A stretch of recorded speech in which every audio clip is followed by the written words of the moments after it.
This is Southeast Alaska. Those of us who are lucky enough to live here think we know all about it. But do we?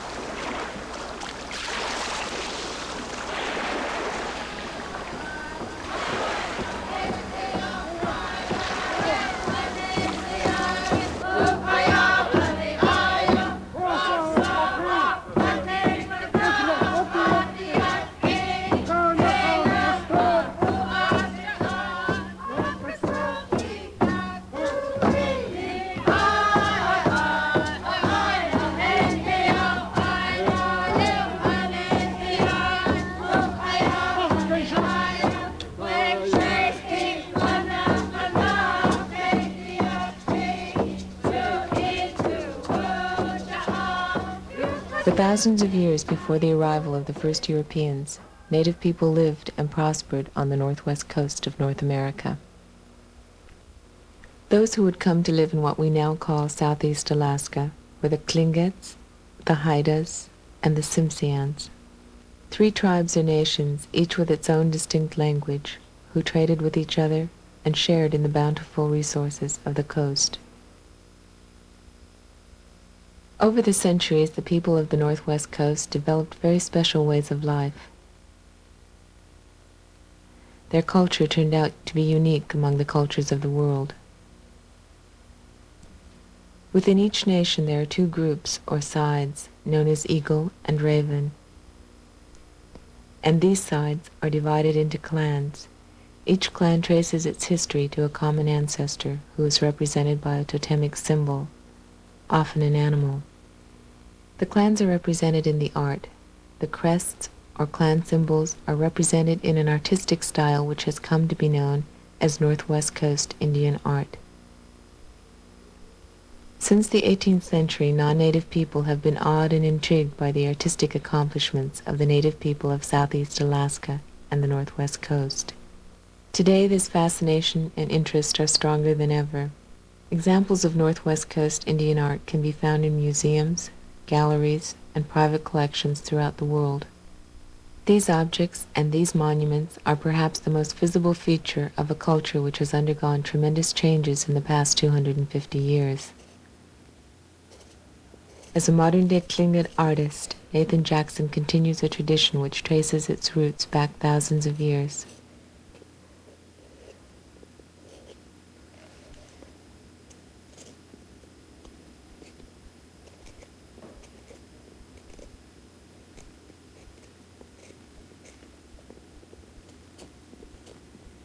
One of the things amongst native people throughout the Northwest Coast that is very important is the utilitarian type item, the items that were used for eating, for potlatches, just an everyday purpose item. One of them is a Bentwood box. The other one is a feast dish and a spoon. There are a lot of spoons that have been made, and it seems just like when you look at some of these items, you find that there are some that are fairly well decorated in property crests. And for instance, the Bentwood box, a lot of the Bentwood boxes that were made out of red cedar, yellow cedar. Some of them were made out of yew wood. Some were made out of vine maple and also birch. They were also used as cooking type of utensil. They were able to store water in them. And they were also used as an item for dry goods. Some of them were made for dry fish and this type of thing, for dry seaweed. And there also were some that were for clothes, a little bit more decorative type. Look at the design on this Bentwood box. It is a good example of a flat or two-dimensional design done in the traditional Northwest Coast Indian art style. That means the artist who made this box knew and followed the basic rules which make this art style unique. Northwest Coast Indian art is usually representational. This means, for example, that a raven design may not look exactly like a raven, but rather represents a raven. It's a raven stealing the sun or stealing the moon. It's two-dimensional. It's a plaque and has a copper in the center, and it's symmetrical. It's equal on both sides. Here's the head, the beak, which comes right on down here. It is a rather unusual thing. In fact, I've had some comments on that. What is this, you know? And it could represent the nostril, or it could almost appear as though that they're eyes. And then up in here is the ear, and then it comes on, breaks off, and continues on to the tail section. I really didn't need to put in the tail. I could have extended the wing all the way up that way, you know, and maybe brought this whole thing down, brought this head down this way, but it would eliminate the arch on there, and then bring the wing up, and then bring the kind of a tail type of design above the head. But it didn't work out too well on a sketch, the first sketches that I did. And then over here, of course, is the wings here coming over, and then, of course, the foot holding this piece of copper. And the copper is inlaid. Not all of the designs are recognizable, but whether they are representational or abstract, they follow the same rules. Let's take a closer look at this design. Much of Northwest Coast Indian art is symmetrical. That is, one half of the design is exactly like the other half. The main element of this design is called the primary form line. A form line is a line-like band which outlines and defines the main parts of a design. The primary form line, like the one we see here, is usually black. It is also continuous. There are no breaks in the primary form line. All of its parts flow into one another. You can see this clearly by tracing the primary form line of a design with your finger. No matter where you start, you can move your finger along the form line, touching all parts of it without interruption.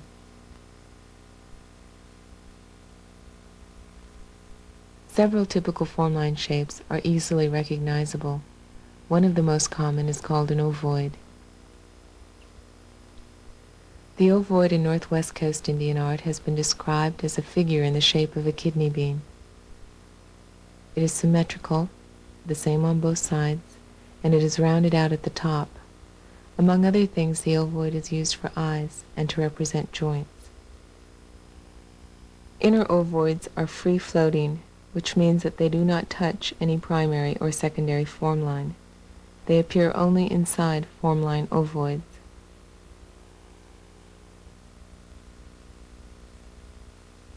Another typical formline shape is called the U-shape, or U-form. In this design, the U-shape has been used for parts of the body and to fill in space. The secondary form lines are another element of this design. They are usually red, as we see here, and they are used to add detail and to elaborate on the design. The secondary form lines are often in areas enclosed by the primary form line. No matter where they are found, they always touch the primary form line in one or more places.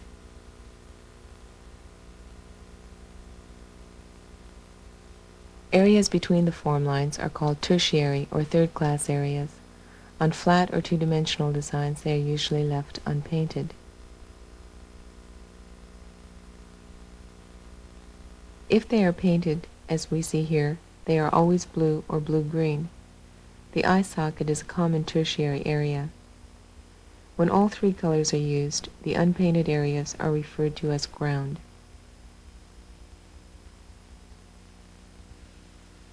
When a painted screen such as this one is to be carved, the black primary and the red secondary form lines are painted on the flat surface.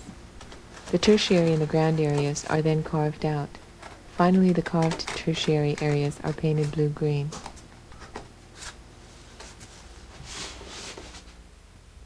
An artist must study a long time to learn and understand how to work with all of these design elements. No two works are exactly alike. Each work is different, but all follow the same basic rules. There are a lot of artists that kind of yield a little bit towards broader form lines. Some others do a little bit more narrower or thinner. And so I kind of, just as my identification, have been using very heavy, broad form lines. But you can be able to put your finger on there all over it, and it has continuity, or it joins together up in the U form here. If you were to just look at this big major primary form line, it joins all the way through. There's a little break in here, which is a relief, because if there was just a little bit too much here, it wouldn't look right. And sometimes there are different types of reliefs. There's little crescents similar to this, and then there's also one that's similar to this. This is a type of relief. It's kind of a T form, a little crescent, but here is a little circle, and that just continues on to a nice little form line there, and you have your U forms. And even in the red, now the red doesn't just float there. They all continue or join right into the red, into the black. Right up in here, they join. So they're not disjointed. They all continue into the black. They have an equal part in the design form. The only places and only areas that you find that there's floating areas would be the eye, the trout head, or salmon trout head representation here, as it's called by a lot of the old-timers. And this is the eye section right here, and this is the could represent the nose, and this probably the mouth in here. Here's an eye here. The trout, there's a different type of trout head, and this main eyelid here, main eye. And sometimes you have circles that are floating. Okay, it all joins in. Right, even you find that even in the black, we're talking about the U form here, you find that the same type of happening takes place in a lot of these designs here. Even in the red, you find there's a U form, pretty well repeated. Some are different shapes, but on the overall, they're pretty much the same. They're kind of repetitive in order to make up the design form. It takes artists like Nathan a long time to understand how all these design elements work together, but you should be able to pick out a few things for yourself by now. Of course, all designs or carvings are not symmetrical or flat. Many of the principles we just saw apply to three-dimensional objects also, like bowls, rattles, masks, bracelets, headdress frontlets, spoons, or totem poles.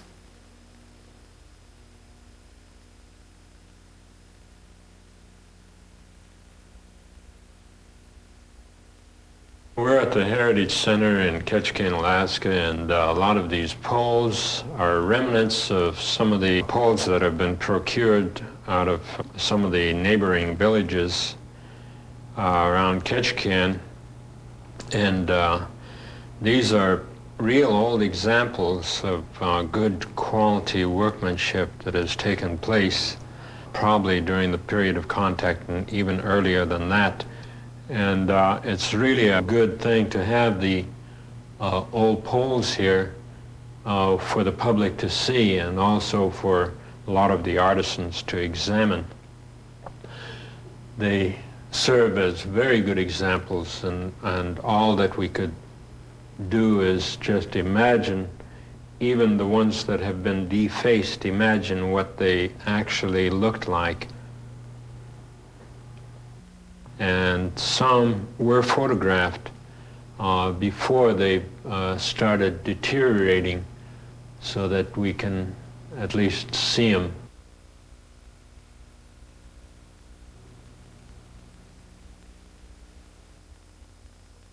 A lot of this is working with the various different planes, especially when you're adzing.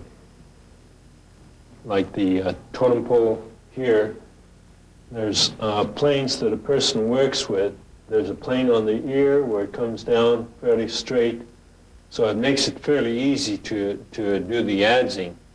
And also on the eyebrow where it comes a nice plane, and then where you come down here on this area where you can actually see the adze work on there pretty even.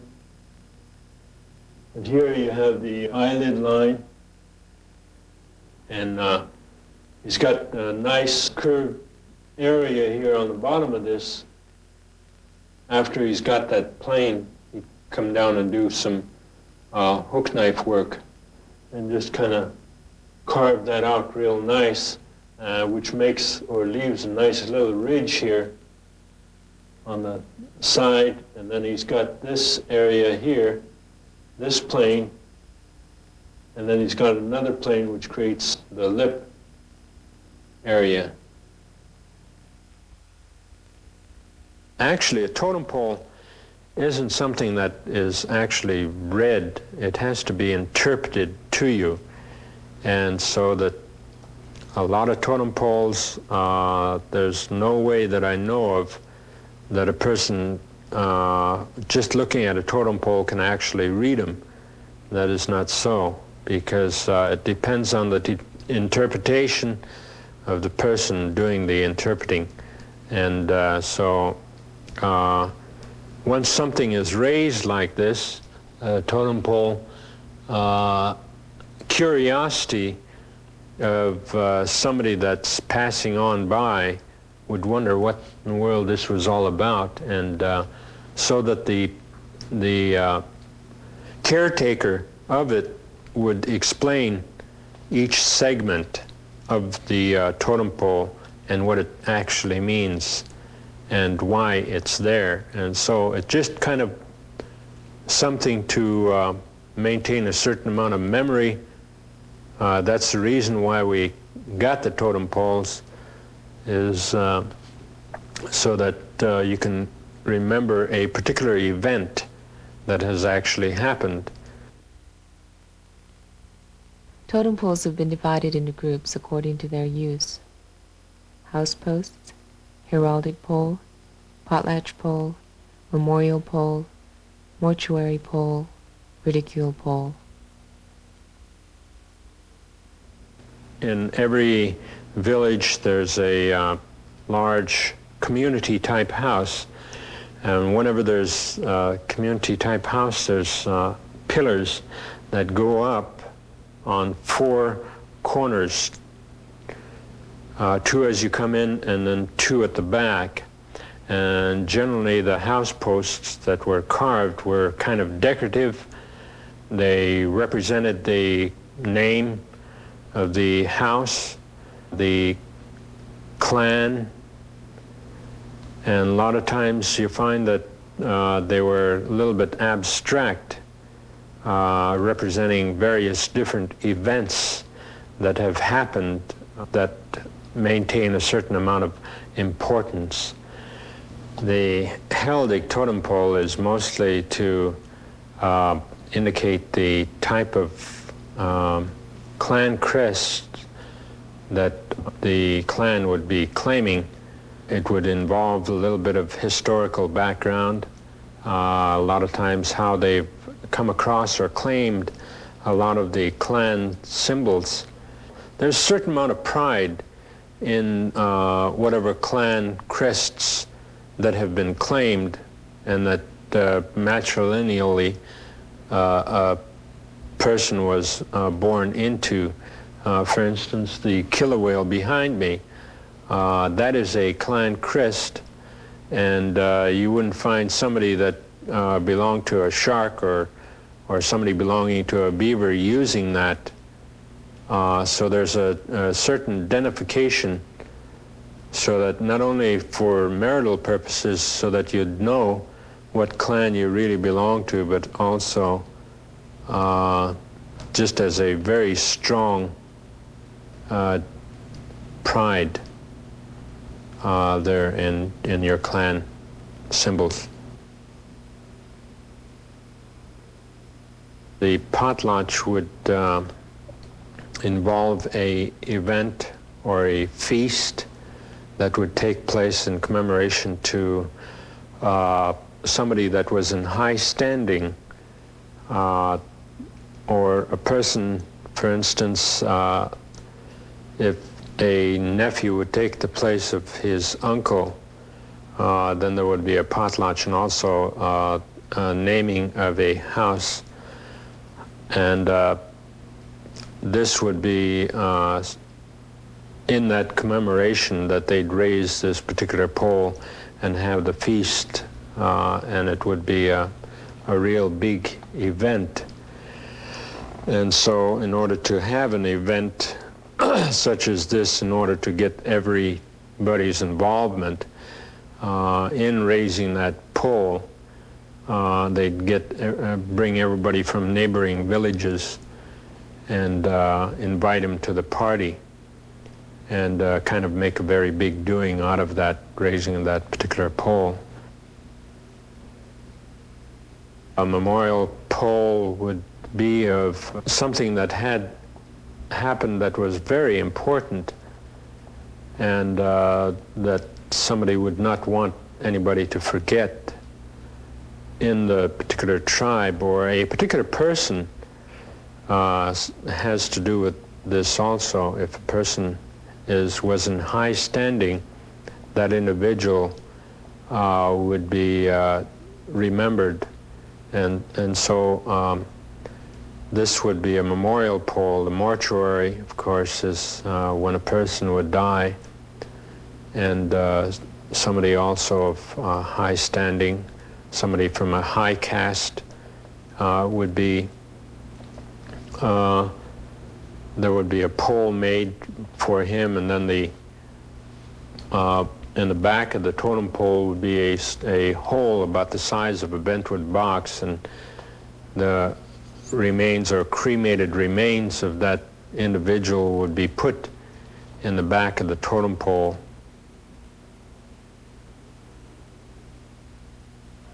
The ridicule pole would be only used if a person hasn't paid off debts and left them hanging. And a lot of times this pole would be used to try to remind the person that hasn't paid off these particular debts.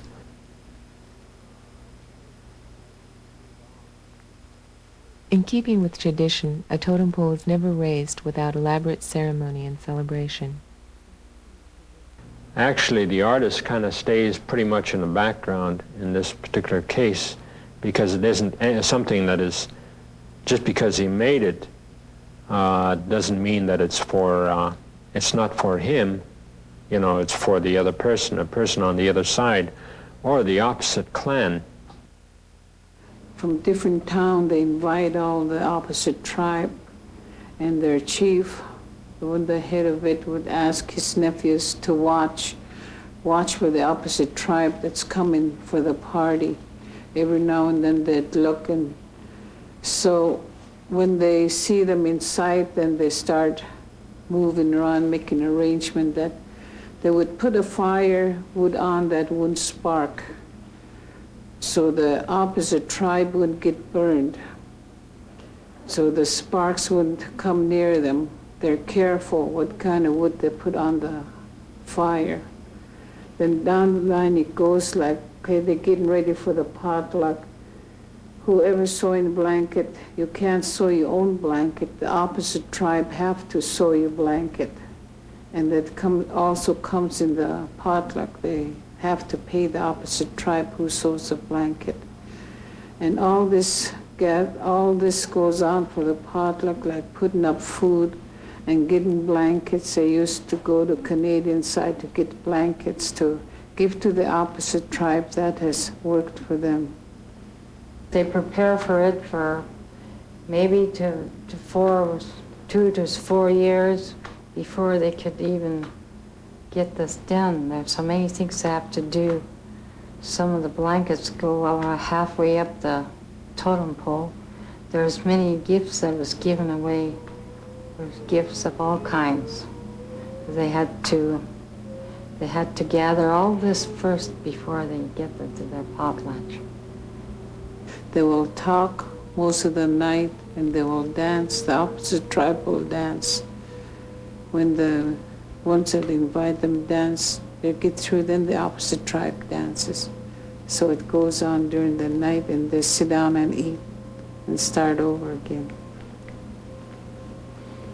The pole has to be carved by the opposite clan, and then when it's being put up, the opposite clan has to be the one to put it up.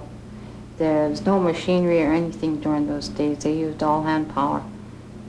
And a man would stand up on the roof and say, "Ah, hey, ah, hey." And then they'd answer, "Ho." Yeah. Ah, hey, ho. Ah, hey, ho. Everybody pull on the rope. And I guess after they get it all up there, then what happens, Martha? Well, the pole has been put up, and then they dance around it. Then that's when the party begins. Far into the night.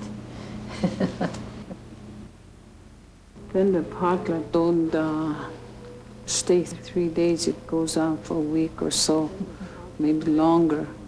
Then the opposite tribe returns the party and the potlatch, and they in turn give one, in the same way.